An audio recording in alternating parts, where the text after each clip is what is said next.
Selamat pagi, perkenalkan nama saya Anastasia Hemapuken dengan NIM 221011030022 dari jurusan Matematika, Fakultas MIPA, Universitas Samratulangi Angkatan 2022. Nah, pada video kali ini saya ingin menjelaskan praktikum tentang dampak aktivitas manusia terhadap lingkungan, sampah sebagai hasil aktivitas manusia dan pengelolaannya dalam mata kuliah Biologi Dasar dengan dosen pengampu Ibu Dr. Ratna Sihaan, MSI. Nah, jadi video praktikum kali ini merupakan video praktikum yang ke-14 dengan judul Dampak Aktivitas Manusia Terhadap Lingkungan, Sampah sebagai Hasil Aktivitas Manusia dan Pengelolaannya. Nah, tujuan dari praktikum kali ini yang pertama, mengidentifikasi jenis-jenis sampah sebagai hasil aktivitas manusia. Yang kedua, mengidentifikasi sumber sampah. Yang ketiga, mengelompokkan jenis sampah organik dan anorganik. Yang keempat, mengusulkan cara pengelolaan sampah yang dapat memberikan nilai ekonomi bagi masyarakat. Yang berikutnya yaitu teori. Permasalahan mendasar yang ditimbulkan oleh manusia sebagai akibat dari pertambahan penduduk yaitu sampah.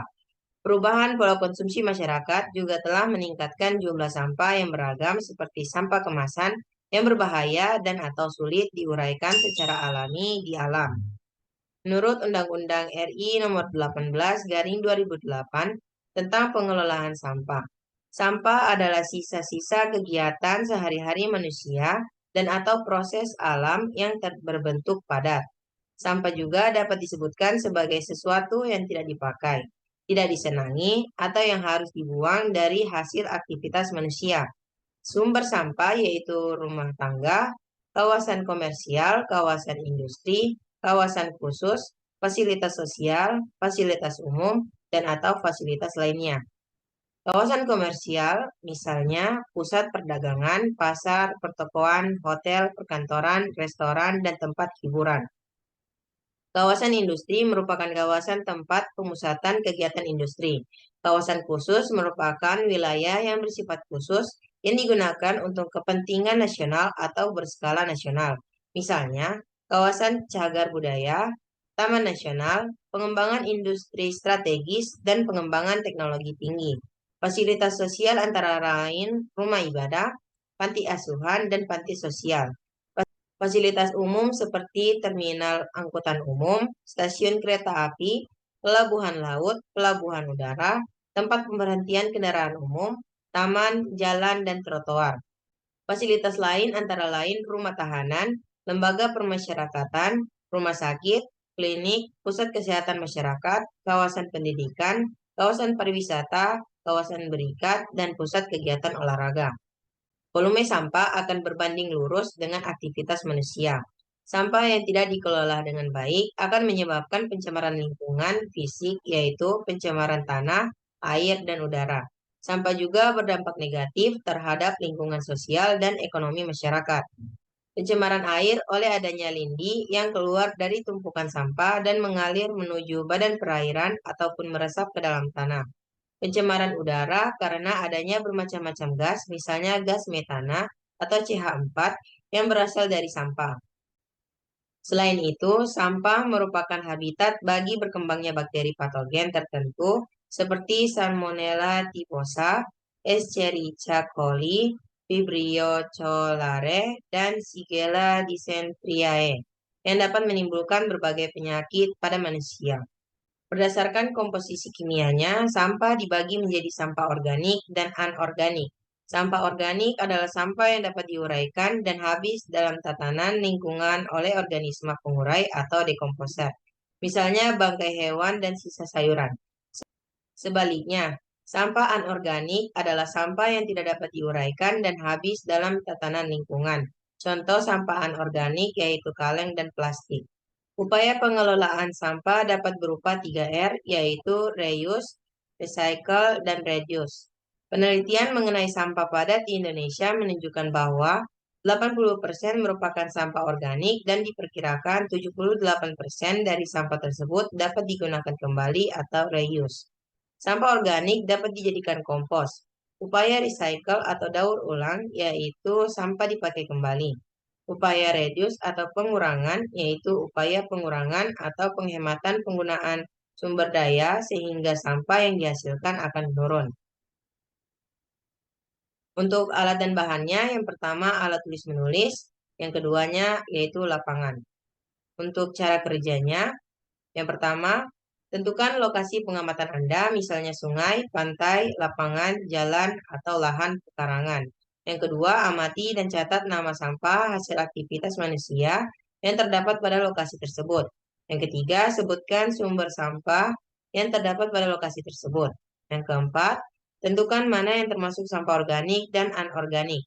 Yang kelima, catat hasil pengamatan Anda pada lembar hasil pengamatan. Saat ini saya sedang berada di sungai, tapi karena akhir-akhir ini musim kemarau dan belum hujan sama sekali, maka sungai di sini kering. Dan dapat kita lihat di sini banyak sekali sampah yang dibuang oleh masyarakat yang tinggal di sekitar sini. Dan di sini dapat kita lihat banyak sekali sampah organik maupun sampah anorganik.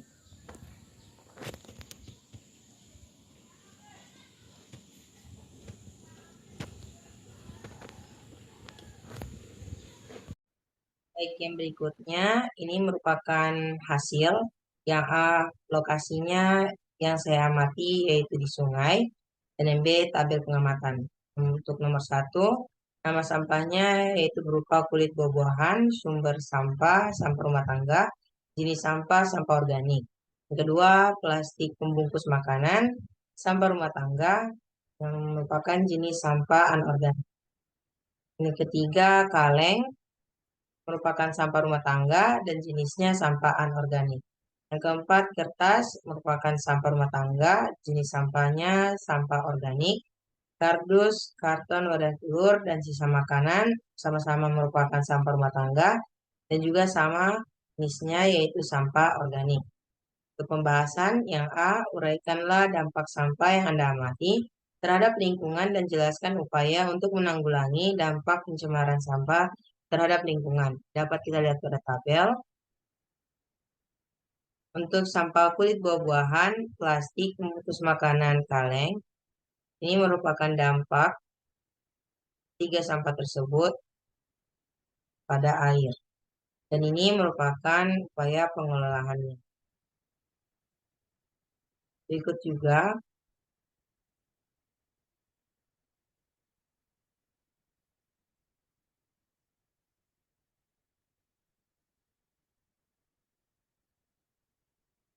dan yang B, menurut Anda bagaimana upaya pengelolaan sampah di lingkungan rumah tangga dari tempat proses akhir atau TPA yang dapat memberikan nilai ekonomi bagi masyarakat?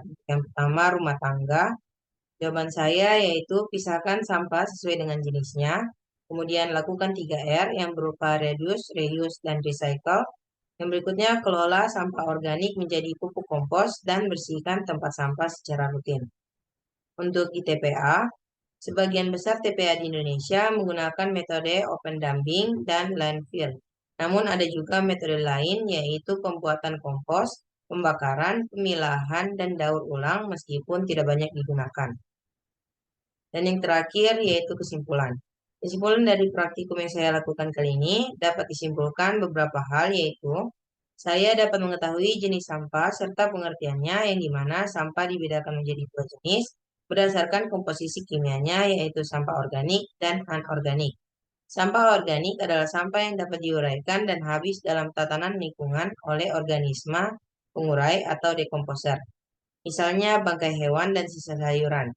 Sebaliknya, untuk sampah anorganik adalah sampah yang tidak dapat diuraikan dan habis dalam tatanan lingkungan.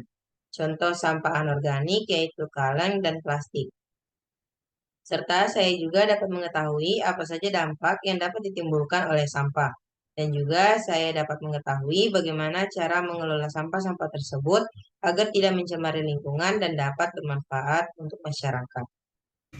Nah, pada kali ini dapat kita lihat ada trek sampah yang berhenti di depan rumah. Jadi setiap 2 hari sekali pada pagi hari akan ada trek sampah yang akan datang ke rumah-rumah masyarakat. Jadi kita tidak perlu lagi mencari tempat pembuangan sampah atau bahkan Masyarakat tidak perlu lagi membuang sampah sembarang seperti di sungai atau di pinggir-pinggir jalan.